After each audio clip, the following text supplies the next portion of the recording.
Expert. Good to have you here with us, Priya. The gap has been at this level since 2019. Walk us through some of the findings from this report.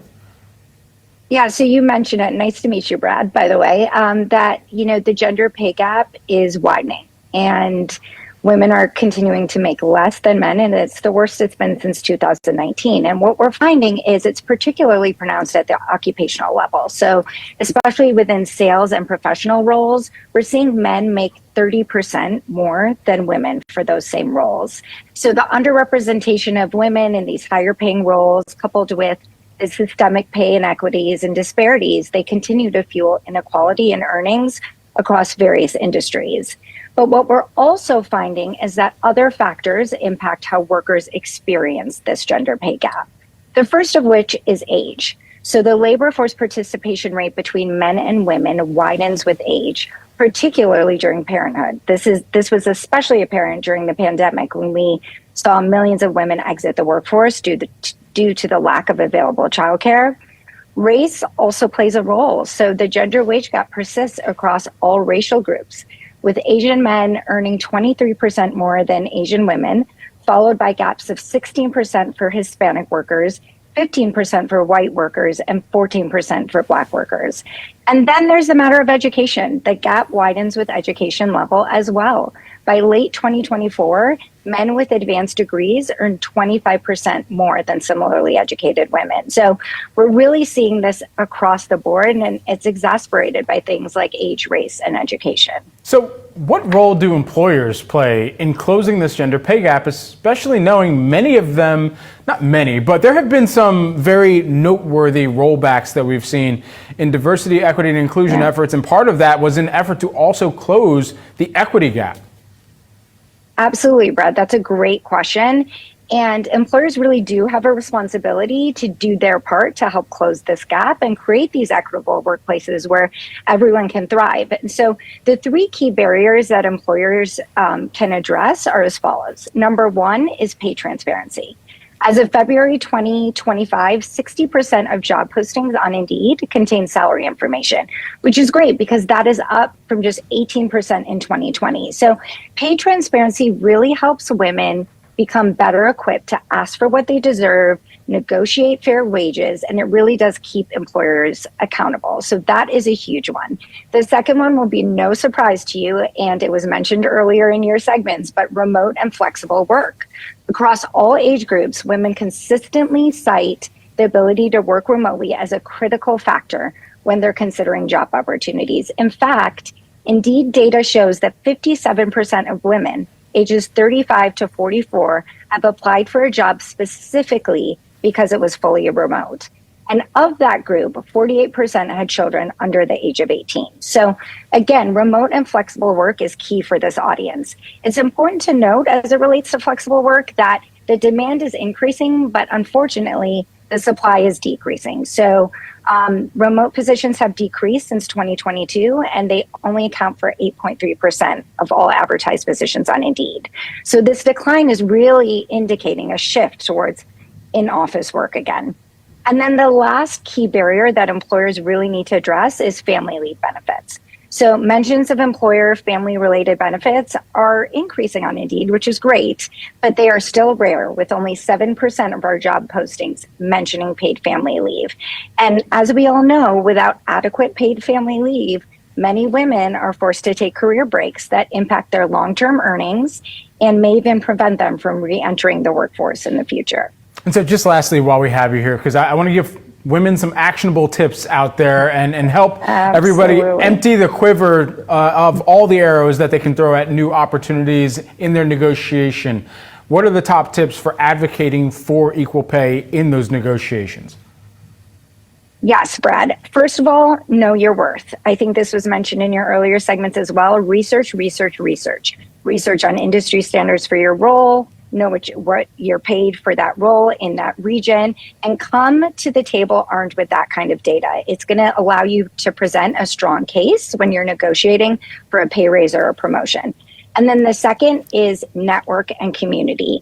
You need to build a solid professional network, both inside and outside your organization. These are the connections that are going to offer mentorship, help you work through challenges, help bring new opportunities to the table. And so really consider networking inside and outside your organization. And a big part of that can be joining inclusion resource groups or employee resource groups within your company. I am the co-chair of our Parents and Caregivers Inclusion Business Resource Group, and I can tell you firsthand that we work towards advocating for specific policy for parents and for women across the organization. Also, document your achievements. My sister told me many years ago, and I do it to this day, create an A-list folder in your email, on your Google Drive. Document all those accomplishments. Use them in your performance reviews. Use them when you're asking for a promotion. Show where you've made a great impact across the organization. And finally, it sounds simple, but ask. You are never going to know the answer if you don't ask. Ask for that raise. Ask for that flexible work arrangement. So yeah, so even though a lot of women, they're try to make more money or try to be businesses and everything, but when it comes to like regular day woman, average woman, it seems like they don't get. There's still a little bit of a gap of how women get paid and how men get paid to do it like a career or general jobs out there in the United States. So go ahead, Ronnie. What's your take on this on the gender gap? You're mute. You gotta understand something. One of the key factors that expert was saying that it was flexible. Men are more flexible than women. We don't mind. We don't mind working the night shift. We don't mind working the day shift. We don't mind working crazy shifts because we know we got to go out there and grind. Compared to women, because women, remember, they are the caregiver when it comes to aspect of children. They got to know like at a certain time I got to be home, make sure dinner is ready, make sure the kids are ready for school and other things. So that's why another reason why it really impacts the women when it comes to the work field. And not only that, but women not gonna do certain labor jobs. It's just a fact. Thank you.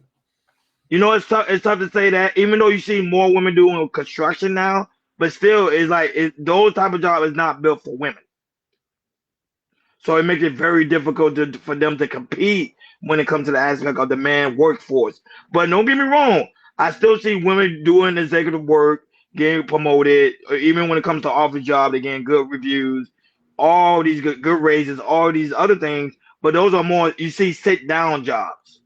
Those not like out there on the field sweating and women not gonna do that. No. So it's always gonna be a wage gap, and it's gonna continue to be a wage gap. Now a lot of people may disagree with that, but it's gonna always be. Go ahead, Hakeem. Jordan, you were spot on with this topic. I think this is the first ever in this space that you ever hear this of this type of topic. And Ron, you took the words out of my mouth. And I want ladies to understand, when you make a decision to have kids, this is the sacrifice you make. And there were certain things that they said that I think a lot of people didn't pick up on. If you looked at the screen, I just want to pull that back up, and I want us fellas to look at this. They said, here's where the gender pay gap by occupation. 7% in farming, fishing, and forestry. What women out there working on the fishing boat? What women out there doing the Alaskan crab fishing?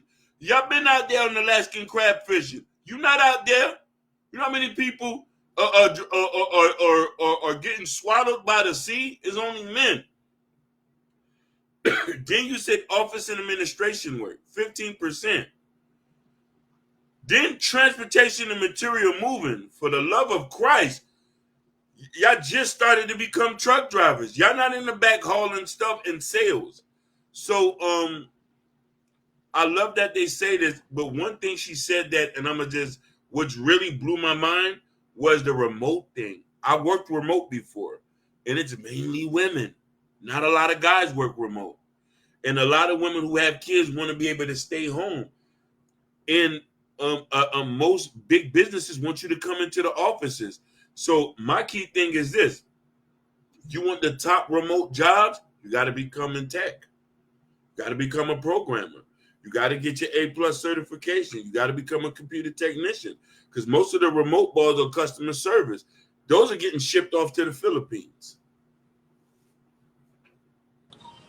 Mm. So when I thought about this topic, you know, and this and then you know, like I said, it's this topic to talk about, but it does come down to when it comes to work about how more of the sacrifices, meaning Ronnie said this earlier, if we work day, night, overnight, whatever, you know, and really continue to do that. Because if you look at like a lot of these overnight jobs, you know, you mostly see men. If you go see a Target, if you go to a Walmart, Whole Foods, any overnight grocery, general whatever, it's mostly you'll see men there. I worked with some women overnight. I have, but usually they don't last. They do not last. I know, Ronnie, you got work with some women overnight. They work, but they don't last. No. They don't last. I mean, I probably worked with somebody I worked with probably for the year, and after that, he was gone. Yep, So facts. so going based on that, you know, when men work overnight, you know, it's like they're built for it. You know, it's hot, and the thing is like, you know, it's not when you get done. It's also when you get home, what time you go to sleep or how you sleep. Because Yep. sometimes you work overnight, you might get 3 to 4 hours of sleep during the week. Sometimes. Yeah, better talk You know, about it. on the weekend, you can get your 8 hours, but most of the time, when you're working overnight, you're gonna get between 3 to 5 hours of sleep. And especially where you live at, if you live up more of the north and everything, with the, you know, with the sun, it's still don't go sunsets like 9 o'clock, something like that. If you live like up in Michigan or Seattle, something like that, it's tough. And for a woman's body, it could be extremely hard for the woman to go to do something like that than it is for us. Because I think us, man, we were built for like the overnight. You know, Yep. yeah, we're built for it. I was gonna say Hold on, he froze on. There you go. if that's I'm just saying it like that because but I want to generalize that. But also dangerous jobs, men are still doing the dangerous jobs and everything. I would never see in my lifetime that we'll see a shift of, you know, women will do more dangerous jobs than men would and everything like that. So even though, you know, there's women outnumbered us in the United States and everything, still majority of jobs that's when it comes to construction, labor, all that, it still goes to men. It always goes to men.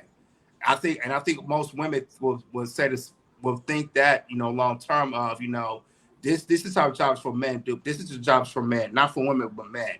Can I do the job? Sure, you know, but if it's something that has to do with labor, hard labor, it's more of the men's jobs to do. So it's going to be a gender gap when it comes to this all the time, and it will probably forever be a conversation. Well, women want to pay more, this and that. Okay, cool. If you work these dangerous jobs and see how long you last, simple as that. Yep. Like, share, and subscribe.